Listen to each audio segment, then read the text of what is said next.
and welcome to the Witch's Cauldron. My name is Paula, and I have been a practicing witch for over 15 years. I am what is called an advanced priestess in my tradition. My tradition is the tradition of the Witches Circle out of Occoquan, Virginia.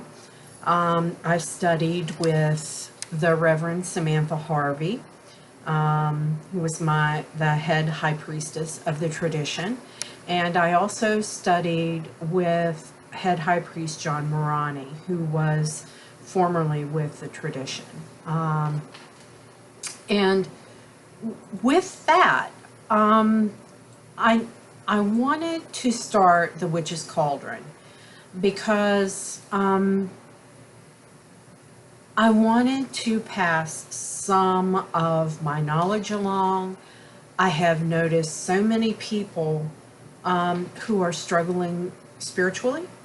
And some of the things and concepts that I'm going to be teaching in the Wicca 101 classes are not just limited to Wicca. They can be applied to everyday life, like meditations and learning how to heal yourself and through introspection and everything like that.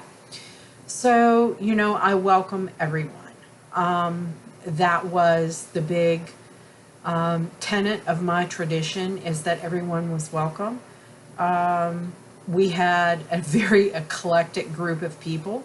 We had people from all walks of life. We had people from all types of paganry, from Zoroastrians to even Christian Wiccans. So I want to make that very clear first off. So one of the questions that I get asked very often, other than are you a good witch or a bad witch, and that is, what is Wicca and witchcraft? And I think that in my 15 years, that one is number 2 after those people who ask me why I worship Satan. Okay. Now, the discussion on the differences between Wicca and witchcraft can be very touchy, depending on who you speak to, what their tradition teachings are, etc., etc., etc. There are many witches who do not want to be called Wiccan, and there are many Wiccans who do not want to be called witches. And then there are folks like me where, in my tradition, the terms were pretty much interchangeable. It didn't matter. Words were just words, and we didn't particularly believe in labels of any kind, so it didn't matter. And when I was doing some research, I was like, okay, great. Let me break out my old Wicca 101 notes from when I went through 15 years ago. And I was surprised. I was surprised that even the definitions of what Wicca and witchcraft had changed, even in the Merriam-Webster dictionary, since I trained as a witch. And I was like, wow. So now, according to Merriam-Webster, and I do not, how can I say? I do not agree completely with these definitions. I do not agree in whole with the following 4 definitions. Parts can be true, parts are misconceptions, parts are spin on what have come to be misguided beliefs. And the first one is Wicca. And Merriam-Webster defines this as a religion influenced by pre-Christian beliefs and practices of Western Europe that affirms the existence of a supernatural power, such as magic, and of both male and female deities who inhere in nature, and that emphasizes ritual observance of seasonal and life cycles. Well, that's sort of true. It's sort of not true. It's got a hint of truth. Okay, I'll give that one to him. Pagan, because this word gets thrown in there with Wiccan and witchcraft and witch pretty interchangeably by a lot of folks.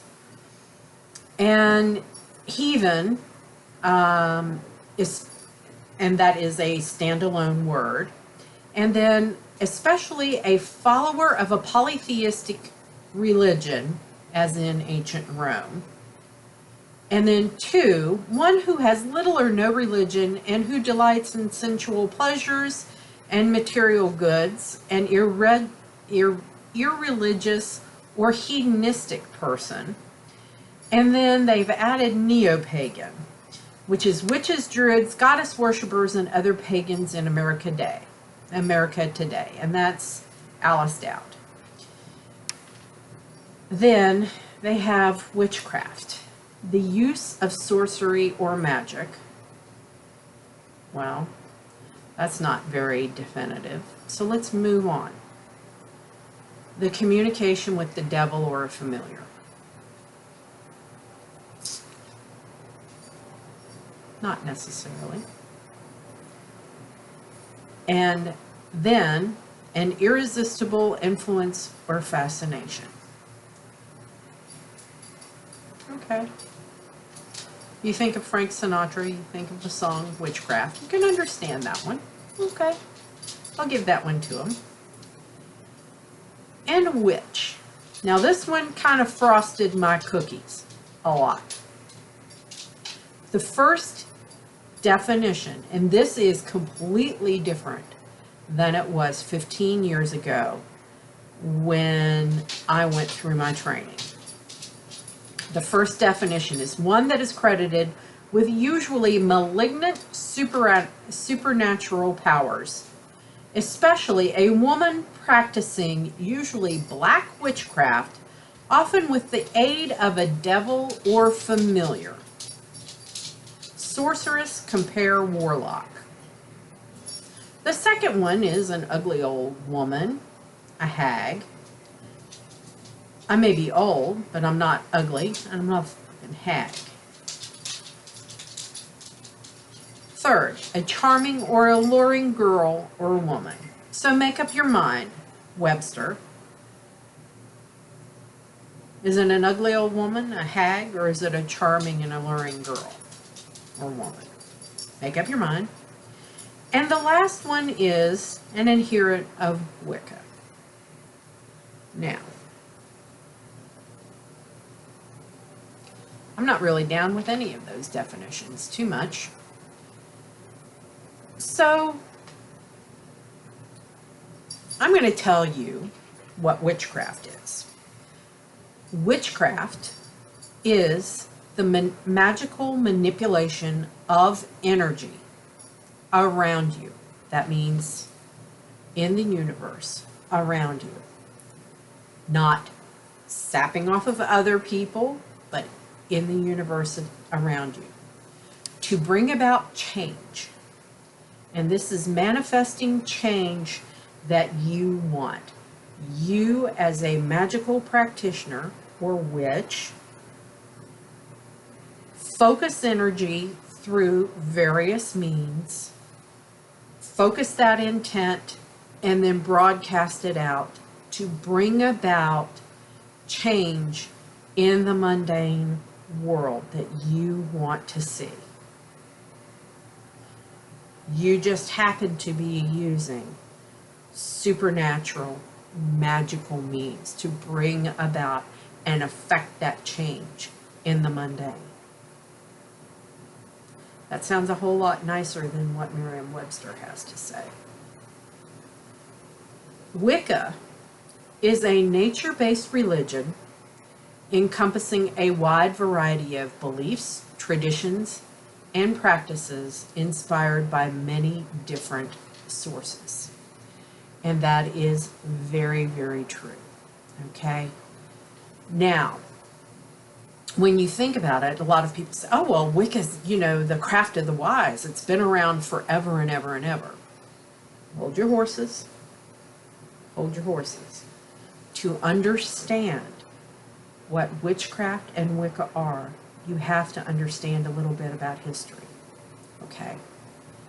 Magic and witchcraft has been performed throughout history by various religions and varying groups. It was practiced in ancient Egypt. It was practiced in Rome. It's, there is a mystical part of Judaism called the Kabbalah, etc., etc., etc. It is not solely a pagan practice, okay? Let's kind of put that together. There is a mysticism and a magical practice associated throughout time, throughout some various religions and through various groups, okay? It's often lumped under overarching category of paganism, which refers to any polytheistic belief system. Okay, that means meaning more than one God. So, like I said, you have to understand a little bit about the history to be able to discern urban legend from actual historical fact. And so many times, with any historical recounting, especially when, it involves, an oral history or an oral teaching from one person to the next, through time, lines can blur over time to fit someone's agenda and to develop revisionist histories of actual events that happen.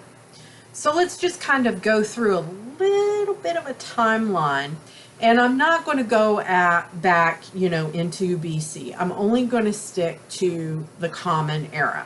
So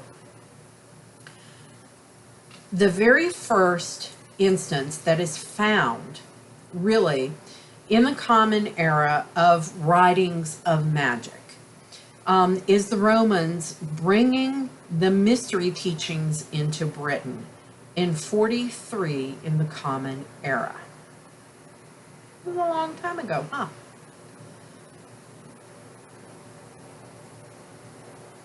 The Celts conquered the Romans in 150.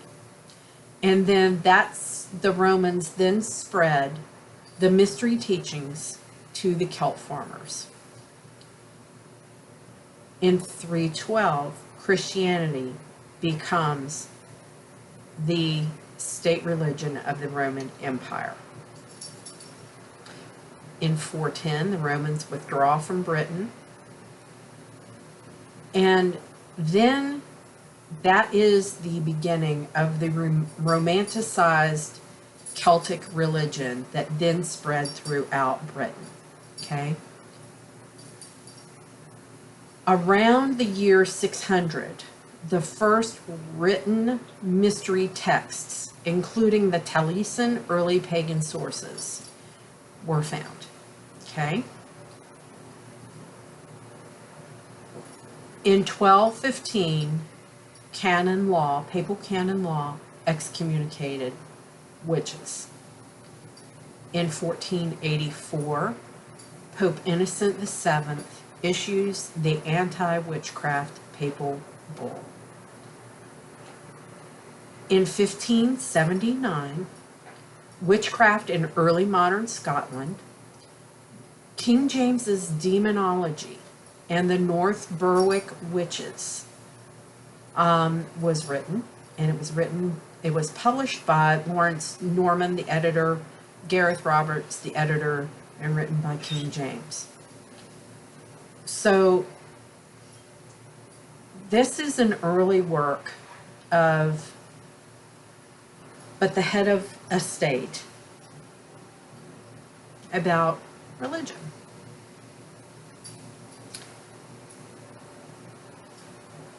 In 1591, King James has members, King James of Scotland, has members of the North Berwick Coven burned alive.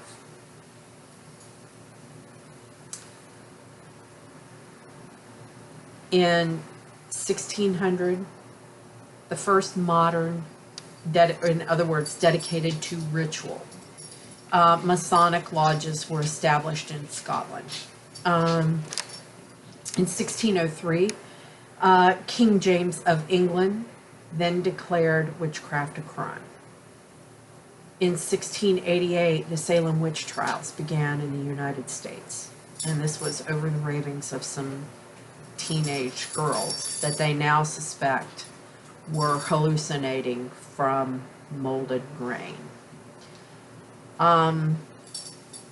In 1727, you think about the history. 1727 was not that long ago, but that was the last official burning of a witch in Scotland.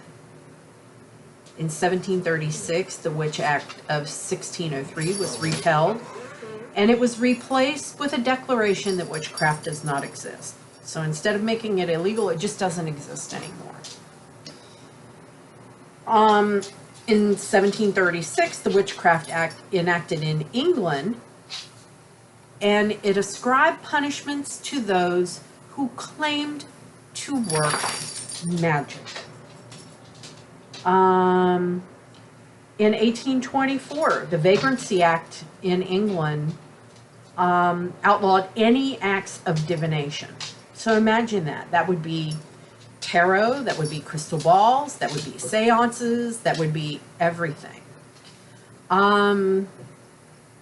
In, let's see, 1888, this is kind of important, the Hermetic Order of the Golden Dawn was founded.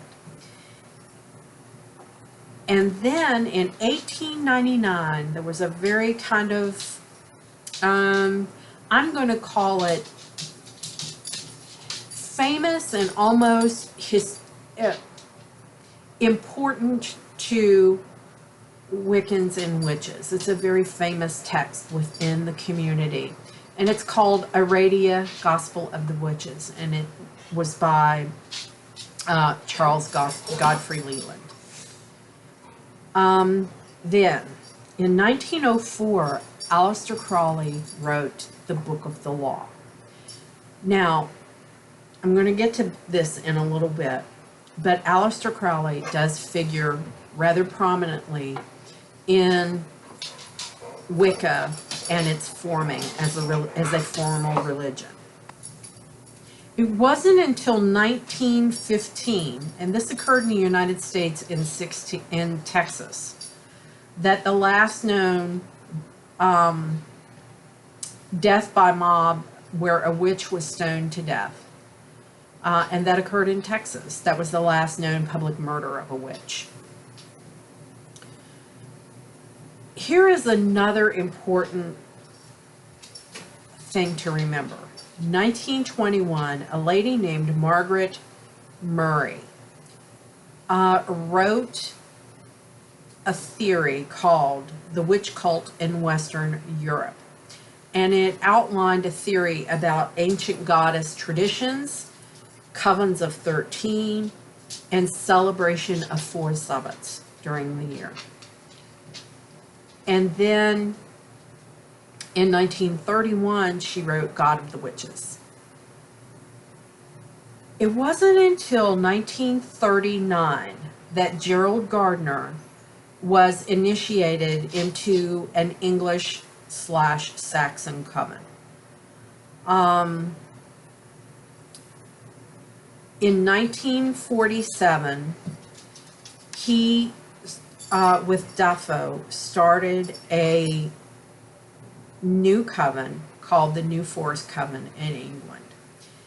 And in 1949, Gerald Gardner introduces the uses of ritual items such as an athame, the Book of Shadows, and made women a part of the ceremonies, and actually had 8 sabbats where Margaret Murray had documented 4. Okay? It wasn't until 1951 that the Witch Act of 1736 was repealed. That's pretty recent history, folks. 1951 is also the year that Gerald Gardner wrote Witchcraft Today. And it also started, 1951 was also the beginning of the feminist movement, political influence on Wicca. Now, in 1963, a gentleman named Raymond Buckland brings Gardnerian tradition Wicca to the United States. And Raymond Buckland figures very heavily into things.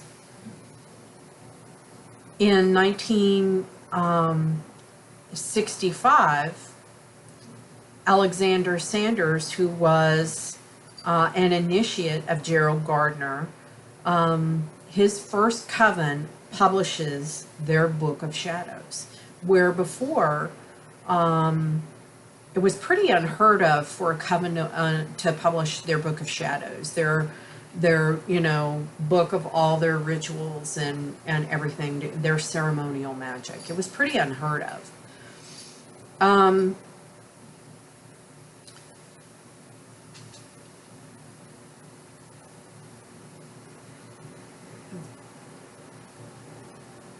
There was also a book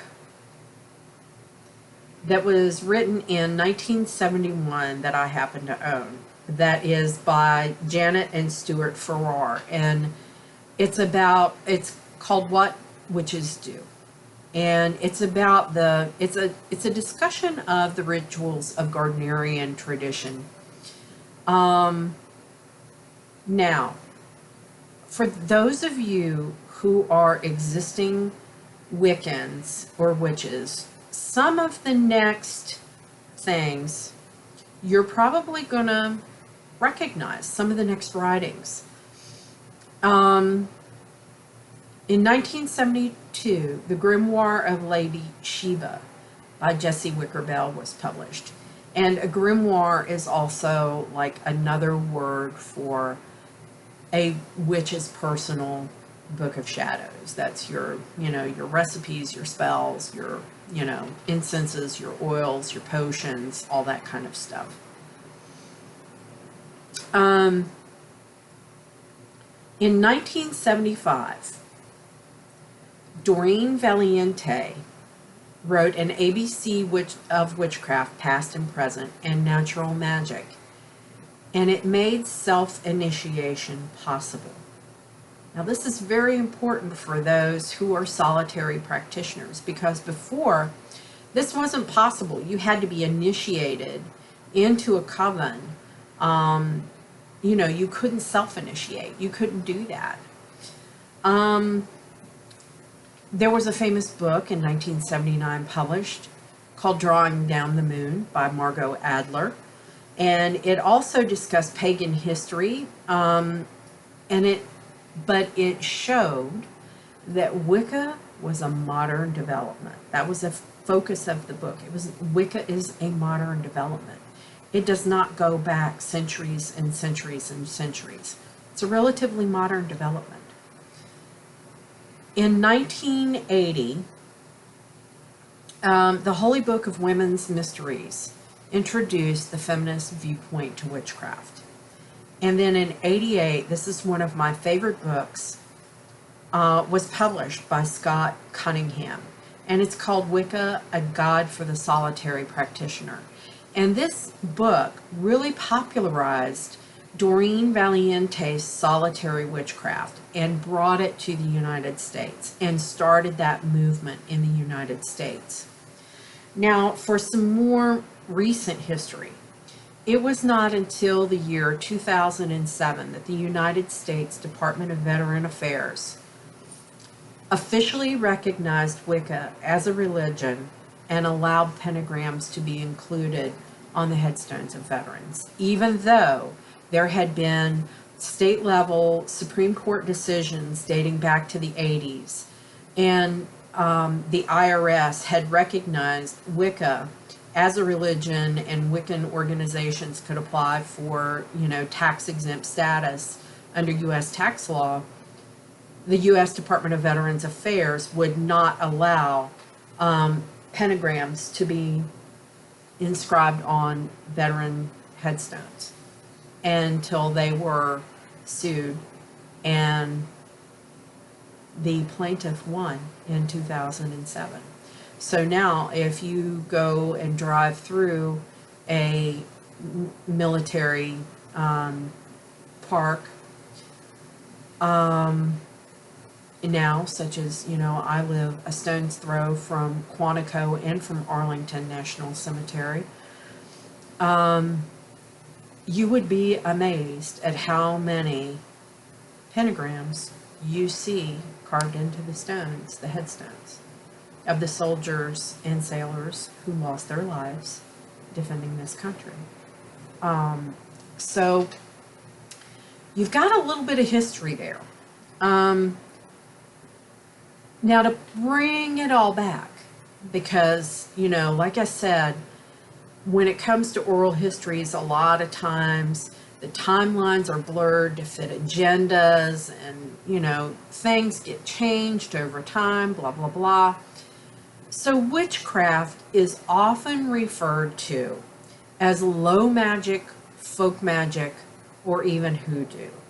And what that means is that it involves accessing and focusing the energies around you in a supernatural manner to affect change that you want to happen in your mundane life, okay? So, this can be through, kitchen witchery, through cooking. It can be through herbal magic. It can be through crystal magic. It can be through candle magic.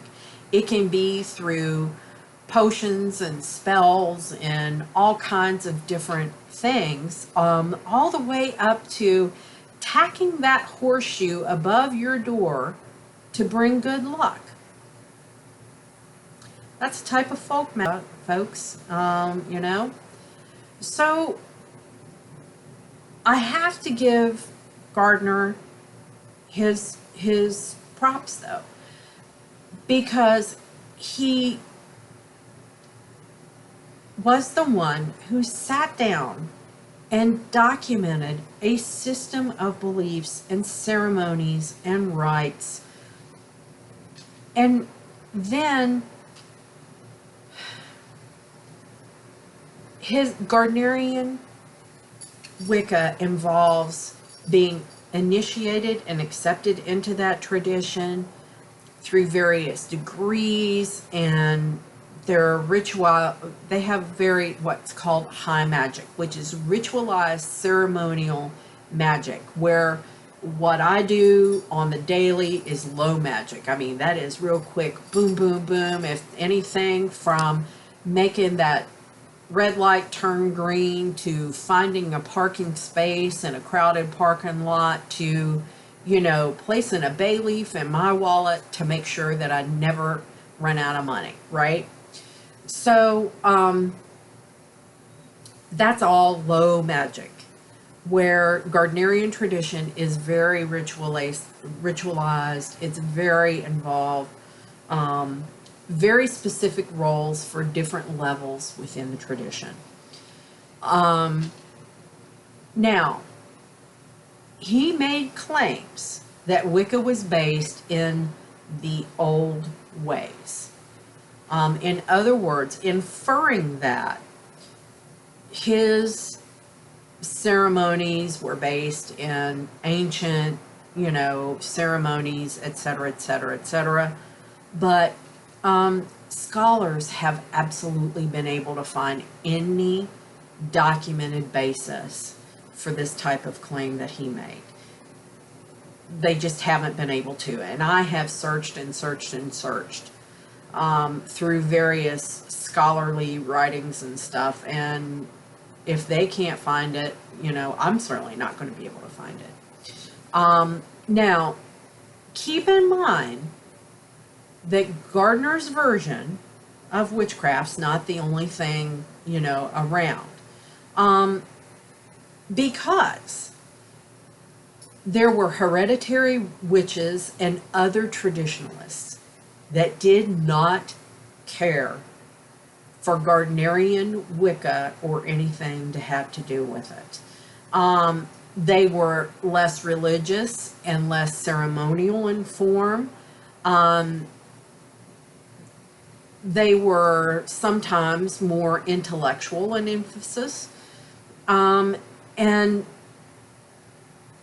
the Gardnerian and Alexandrian traditions were often more emotional and had more use of chants and dancing and things like that, where, traditional witchcraft doesn't really look like that. Now, some of the most important things to remember is that Gerald Gardner had some very influential early followers who ended up shaping the face of what modern Wicca and witchcraft are today. You had followers that they were instrumental in popularizing and having Wicca accepted as a religion, okay?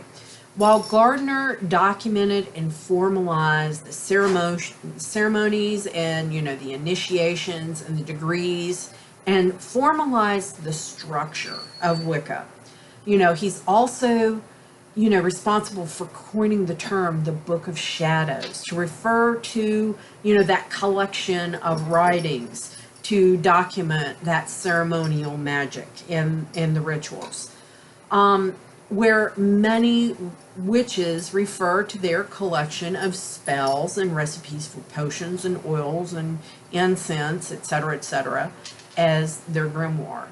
I have both. I have a Book of Shadows that is strictly like my rituals, and then my grimoire are my spells, my incense, my oils, my lotions, my potions, and everything else. Those are like, my herbal holy grail, so to speak. Now, one of the most famous of Gardner's early initiates was Doreen Valiente, but she ended up going on to form her own coven in 1957 because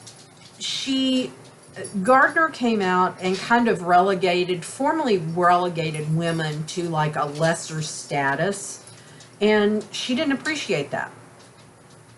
So she went on to form her own coven in 1957, where women had equal importance within the coven as the men. And she also, you need to remember that she wrote many of the religious liturgy for Gardnerian Wicca, such as the Witch's Rune and the Charges Goddess. And many attribute her to the foundations for the Wiccan Rede, which we're going to get into a little bit about that too, because that figures very highly into some of the modern day Wiccan beliefs that have kind of morphed over time through that revisionist history that I've mentioned. But equally influential was Raymond Buckland. And Raymond Buckland was the one who was primarily responsible for bringing Gardnerian Wicca to the United States. I think it was in 1961.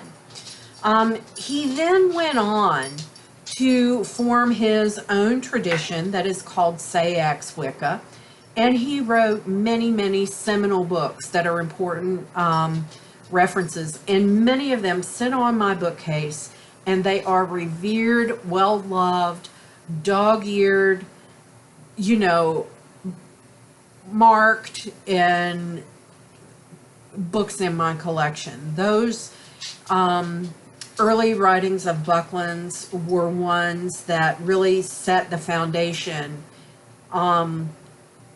as I studied along as a solitary before I sought formal training with the tradition with the high priestess. Another is Scott Cunningham. Now, Scott Cunningham is really widely credited for bringing the idea of solitary practice and self-initiation to more widespread popularity. In other words, bringing Doreen Valiente's ideas and really popularizing. He was an initiate under Raven Grimassi, who is also another extremely influential figure in the modern Wicca movement. And I have books by both of them on my bookcase, and they again are very well loved, much referred to. Raven Grimassi has some of the best books I have ever read on Strega, which is authentic Italian witchcraft. I'm not Italian, but I like learning about different types of witchcraft and different types of, you know, it's just like I had the same passion for the different kinds of religion, you know, whether Judeo-Christian, you know, whatever.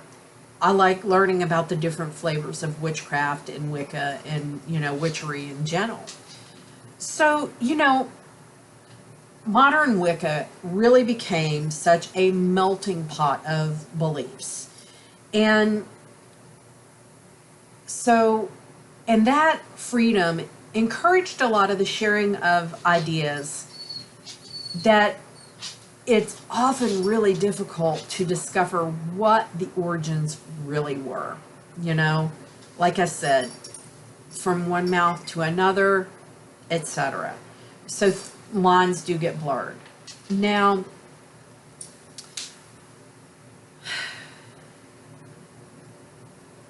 there were influences, and I personally believe that the contributions of the folks that I mentioned were the ones that made it really possible for Wicca to become widely recognized as the fastest growing religion in the United States.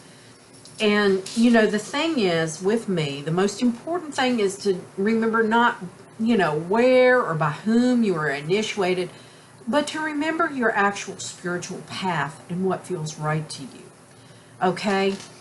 And one of the things that I remember very early from my training that I read that resonated with me, other than the Wiccan Rede, was the 13 Principles of Wicca.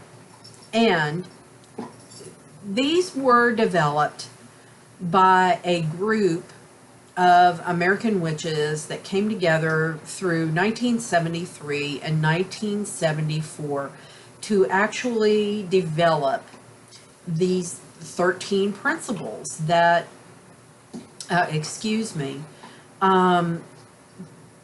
should be, or American witches should strive to, you know, live by. Now, you can imagine that, you know, it was hard to do because there were 73 representatives from all different paths, all different traditions, and they came together in Minneapolis in the autumn of '73. And it was called the Council of American Witches. And I'm going to kind of paraphrase some of these a little bit. And the first one refers to the fact that we practice rites to attune ourselves to the natural rhythm of life forces, the phases of the moon, and the seasons. Okay? Theirs is a lot more eloquent than the way that I'm paraphrasing it. But the class handouts that are down the Google Doc that is in the description box has the full thing for you. And then it says that we have, the second one is, we recognize that we have a responsibility toward our environment and preserving it, because we have to have an ecological balance to have harmony in nature, okay? So the third one is that we acknowledge that there is a power far greater than that is apparent to, you know, most people.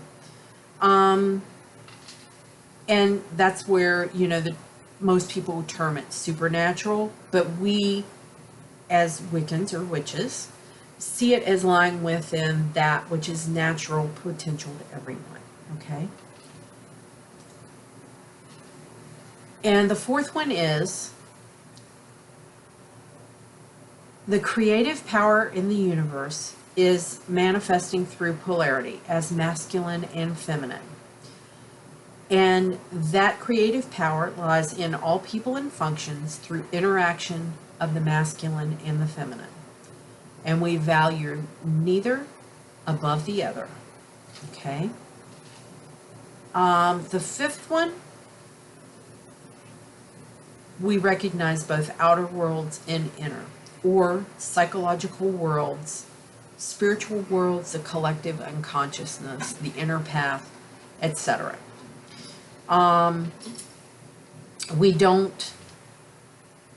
We see the interaction of the paranormal and magical phenomena with our own mundane lives, but we don't neglect one part for the other. In other words, we don't neglect the paranormal for our regular lives. We don't neglect one plane of existence for another. We don't. The sixth rule is we don't recognize an authoritarian hierarchy, but we do honor our teachers. Okay? The seventh is we see religion, magic, and wisdom and living as being united in the way one views the world and lives within it. Okay? 8 is calling oneself witch does not make a witch, but neither does heredity, nor the collecting of titles, degrees, and initiations. A witch seeks to control the forces within him or herself that make life possible in order to live wisely and without harm to others and in harmony to nature. And I think that one, that 8th kind of principle, is the one that resonated with me the most. The 9th is we believe in the affirmation and fulfillment of life in a continuation and evolution of conscious development. Okay? The 10th is our only animosity toward Christianity or any other religion or philosophy is to the extent that any institution claims that it is the only way. Okay? Number 11. As American witches, we aren't threatened by debates of the history of the craft, the origins of terms, the legitimacy of various aspects or different traditions. We are concerned with our present and our future. So in other words, it doesn't really matter what happened, who came up with what, where it came from, where you came from, where she came from, who the guy is, you know, on the other end of the internet. All I care about is you, your personal journey, and how you find yourself in this world. That's it. This is a big one. We do not accept the concept of absolute evil, nor do we worship any entity known as Satan or the devil. There you go, folks. So for anyone who has ever asked me why I worship Satan, I don't. Because as a Wiccan, as a witch, I do not acknowledge absolute evil in that form.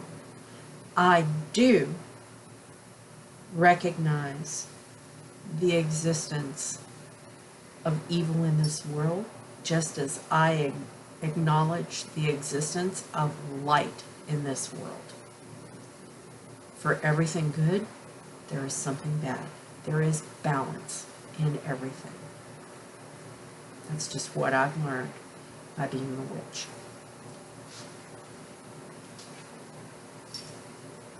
And then the last one is, we believe we should seek within nature that which is contributory to our health and our well-being.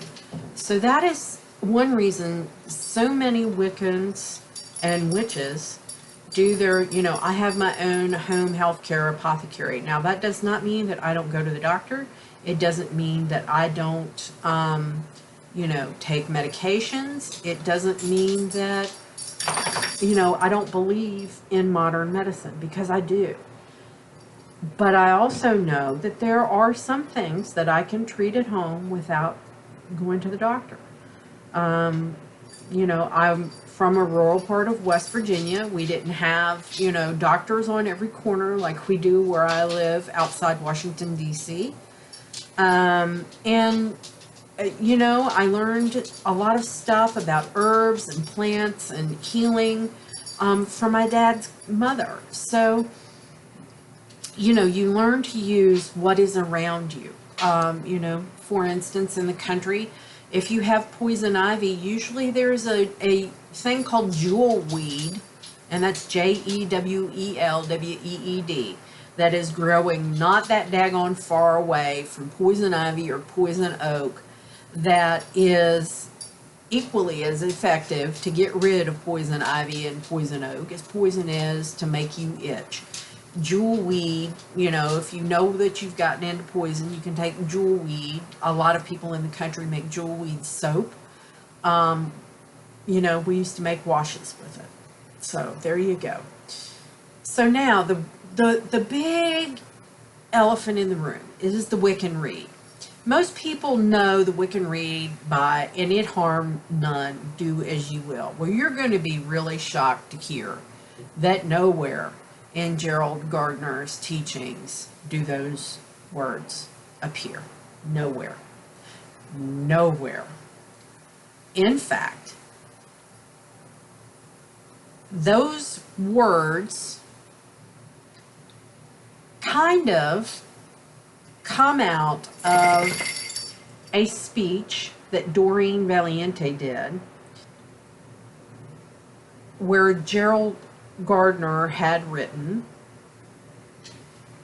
and he quoted another, trying to remember what it was. He quoted Good King Puzzle, and the specific quote that he was referring to was, "Do no wrong to thy neighbor, and observing this, do as thou pleasest." Now,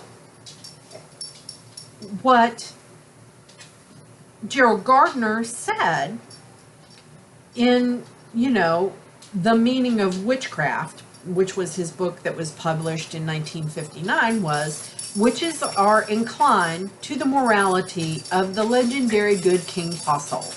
Do what you like so long as you harm no one. You must not use magic for anything which will cause harm to anyone, and if to prevent a greater wrong being done, you must discommode someone, you must do it only in a way which will abate the harm." So,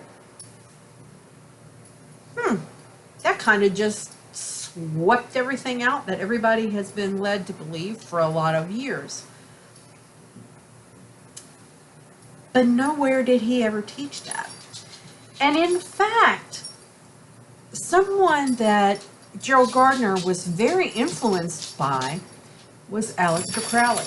Now, most people don't even want to admit that Aleister Crowley had any influence in Wicca at all, but those would be the ones that had revisionist ideas, because Aleister Crowley's writings in the Book of the Law did have influence on Gerald Gardner, and they were, compatriots of one another. They had a parting of the ways, absolutely. And Doreen Valiente did not like Aleister Crowley's influence, and that's why on Gerald Gardner, and that's why she rewrote a lot of the writings after Gardner and Crowley parted ways, because she didn't like the influence. So when you look at it, actually, the Wiccan Rede has not been around that long.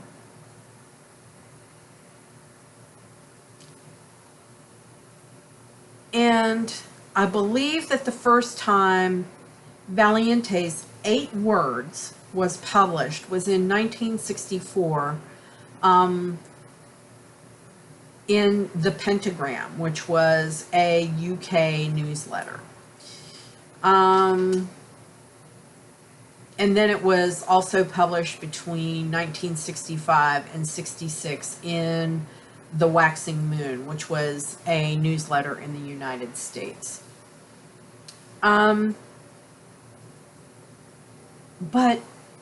the full, long Wiccan Rede has been very much debated. Its origins are very highly debated.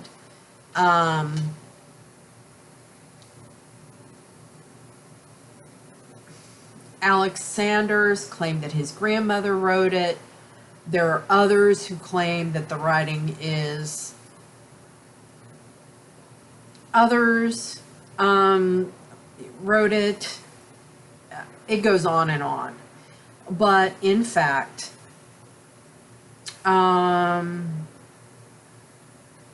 it comes from Doreen Valiente's Rede. And, Rede of, it was a poem called Rede of the Wicca. It is very, very highly contested, the origins of this. It is one of those documents that those urban legends and those urban myths,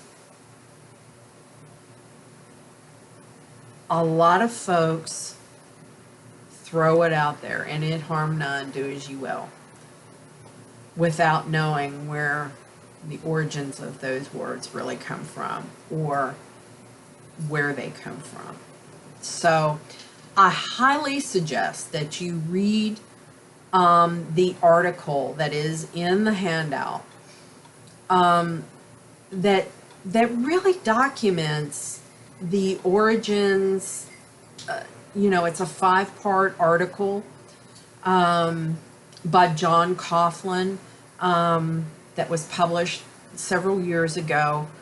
And it really brings a lot of how things can be kind of massaged over time, and like I said, urban myth and legend, etc., etc. And now, with the internet, once it's published on the internet, God knows it's the truth, So anyway, with that, I hope you have a better understanding of, Wicca being a set of ceremonial, religious, kind of spiritual ideology that was actually written down and invented in the 40s and popularized in the 1940s and 50s in the United Kingdom by Gerald Gardner and with a lot of help by Doreen Valiente,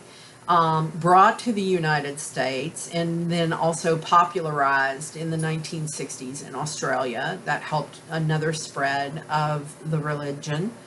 And to where we are now, with other authors that have been very instrumental in forming what is now the modern Wiccan movement. Authors like Raven Grimassi, like Scott Cunningham, and some others. But then there are also authors that are equally as influential with, traditional types of witchcraft and hoodoo.